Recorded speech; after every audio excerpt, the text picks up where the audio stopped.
हमारा पहला क्वेश्चन है, राजस्थान सिविल सेवा कार्यग्रहण काल नियम का जो नियम 5 है वह संबंधित है। तो जो राजस्थान सिविल सेवा कार्यग्रहण काल का जो नियम 5 है वह संबंधित है परिभाषाओं से, कार्यग्रहण की समयावधि से, कार्यग्रहण काल के वेतन से या कार्यग्रहण काल की देयता से। तो जो राजस्थान सिविल सेवा कार्यग्रहण काल का जो नियम 5 है वह कार्यग्रहण की समय अवधि से संबंधित है। इसके बाद अगला क्वेश्चन है, कार्यग्रहण समय प्रारंभ होगा यदि प्रभार मध्याह्न पूर्व से संभलाया गया हो।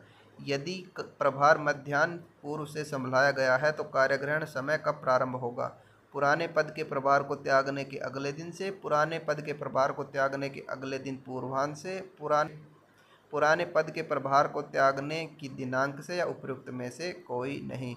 तो यदि प्रभार मध्याह्न पूर्व से संभलाया गया है तो कार्यग्रहण का पुराने पद के प्रभार को त्यागने की दिनांक से प्रारंभ होगा।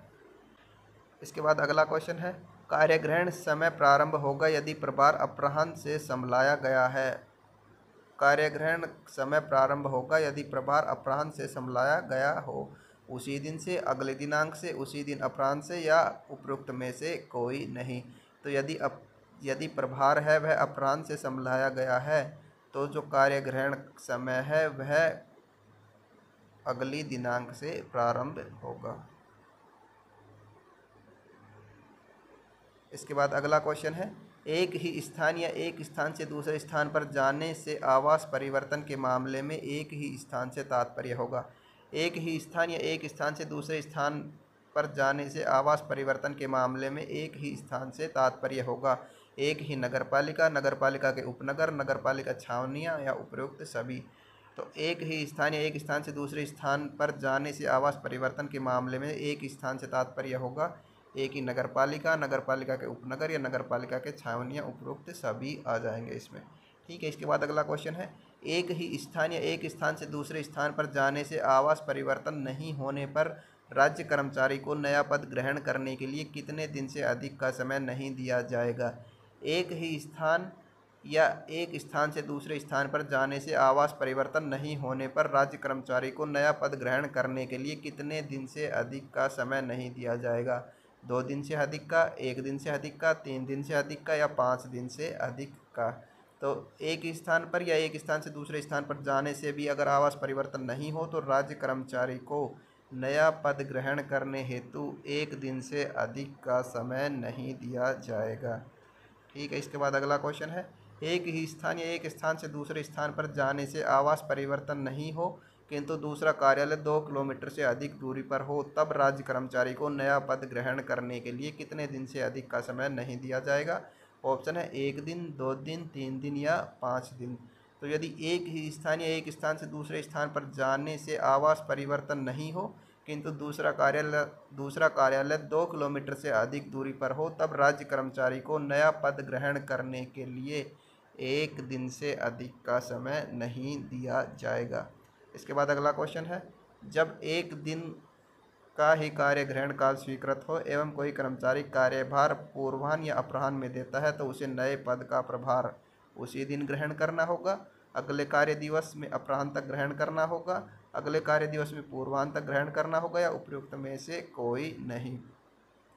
जब 1 दिन का ही कार्य ग्रहण काल स्वीकृत हो एवं कोई कर्मचारी कार्यभार पूर्वाह्न या अपराह्न में देता है तो उसे नए पद का प्रभार अगले कार्य दिवस में पूर्वाह्न तक ग्रहण करना होगा।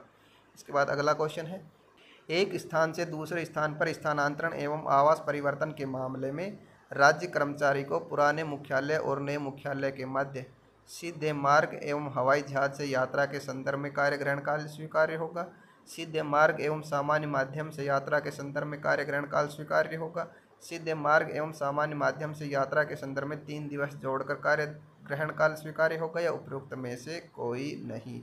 तो जब एक स्थान से दूसरे स्थान पर स्थानांतरण एवं आवास परिवर्तन के मामले में राज्य सरकार कर्मचारी को पुराने मुख्यालय और नए मुख्यालय के मध्य भेजती है तो सीधे मार्ग एवं सामान्य माध्यम से यात्रा के संदर्भ में कार्य ग्रहण काल स्वीकार्य होगा।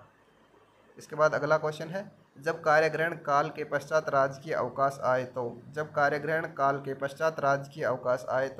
कार्यग्रहण काल से राजकीय अवकाशों के दिन घटा दिए जाएंगे, राजकीय अवकाश से पूर्व के दिन ही कार्य ग्रहण करना होगा। यह माना जाएगा कि कार्य ग्रहण काल उन राजकीय अवकाशों में शामिल करते हुए बढ़ा दिया गया है या उपयुक्त में से कोई नहीं। तो जब कार्य ग्रहण काल के पश्चात राजकीय अवकाश आए तो यह माना जाएगा कि कार्य ग्रहण काल उन राजकीय अवकाशों को शामिल करते हुए बढ़ा दिया गया है।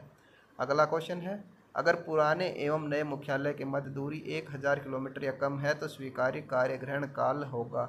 यदि पुराने एवं नए मुख्यालय के मध्य दूरी 1000 किलोमीटर या कम है तो जो स्वीकार्य कार्य ग्रहण काल है वह 10 दिन का होगा। 10 दिन का होगा। ठीक है, थैंक यू।